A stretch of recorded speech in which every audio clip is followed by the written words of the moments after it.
bienvenidos al siglo XIX. Hoy les traigo la moda que marcó su inicio, cómo el siglo XIX empezó con aquella sencillez después de años dominados por una moda pomposa y extravagante.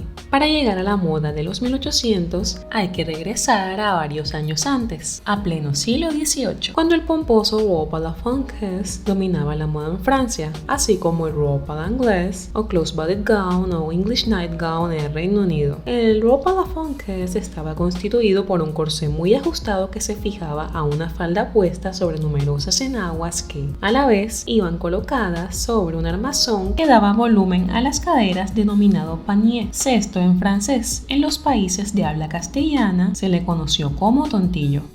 Sin embargo, esto empezó a cambiar en los 1780s, cuando María Antonieta, la reina de Francia, conocida por haber sido decapitada en 1793, usó un pequeño vestido blanco que diseñó junto a Rose Bertin, su costurera. Una prenda que sorprendió a la gente por su informalidad, porque cuando lo usaba no parecía una reina. Esto también fue promovido por otros miembros de la aristocracia en Europa, incluyendo a la inglesa Georgiana Cavendish, duquesa de Devonshire. Este tipo de vestido es denominado chemise dress. Chemise significa camisa en inglés, una bata clásica o un tipo de ropa interior o vestido de mujer. Este estilo proponía el uso de materiales ligeros, fáciles de lavar y por tanto higiénicos, como la muselina, el algodón, popelín, batista y lino. Esta prenda también reflejó el neoclasicismo que empezaba a surgir en la moda, siguiendo con las excavaciones de Pompeya y Herculano. El interés en la antigüedad clásica había estado creciendo a través de la segunda mitad del siglo XVIII. De igual forma, la Revolución Francesa también contribuyó a un estilo mucho más sencillo. Además, aunque las mujeres inglesas habían sido conscientes de las tendencias francesas a lo largo del siglo XVIII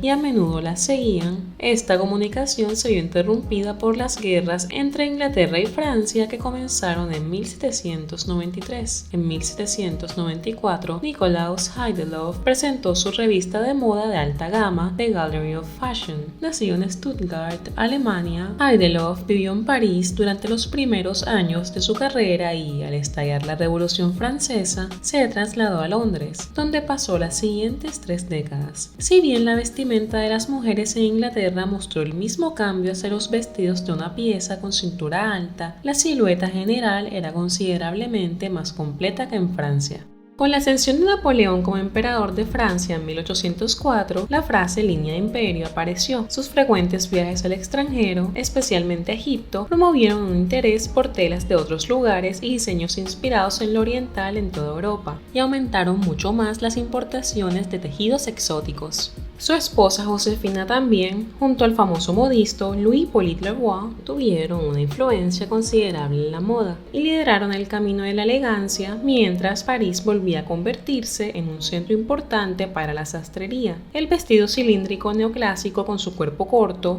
mangas pequeñas, abultadas o rectas y falda larga y recta estaba más que asentado. El vestido línea imperio se puso de moda rápidamente en toda Europa, especialmente en Inglaterra, donde llevaba tiempo promoviéndose mayor simplicidad en los vestidos, como ya lo mencioné anteriormente. Los peinados simples con rizos delicados alrededor de la cara completaban el look. Un gran ejemplo de este tipo de vestidos es este vestido de muselina, que de hecho las muselinas a lo largo de la época fueron una parte esencial del vestuario de cualquier mujer con pretensiones, incluso moderadas, de estar a la moda. Vemos una cintura elevada, un busto alto y hacia afuera. El estilo de corsé de esa época, o más bien las stays, ayudaban a elevar el busto y a soportar la mitad superior del cuerpo. La decoración principal de la parte frontal de este vestido está compuesta por una sección de red finamente bordada. La fragilidad del tejido de muselina era uno de los mayores atractivos de la época, un signo de delicadeza e idoneidad para quienes podían vestir con una elegancia cuidadosa, y era posible añadir patrones más claros bordando directamente sobre la tela, y a través de la falda de este vestido de muselina se puede apreciar un bordado en blanco, hojas y tallos pequeños y de ejecución exquisita hechos a mano con delicadeza.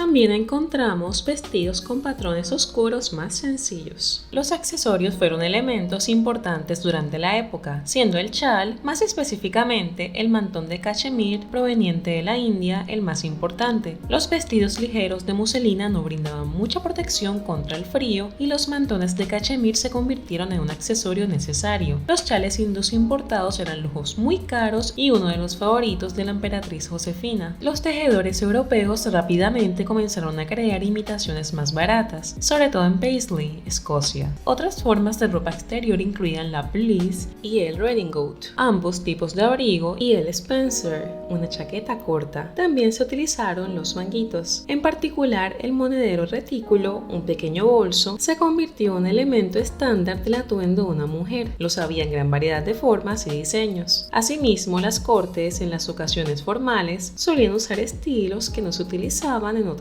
partes y que en su mayoría fueron extravagantes. Estos eran los court dresses. Las ocasiones en las que usaron los court dresses fueron estas tres: cuando una joven hacía su debut en la sociedad, o sea, su presentación en la corte. Más tarde sería llamada debutante, que debía usar un vestido blanco o de un color pastel muy clarito.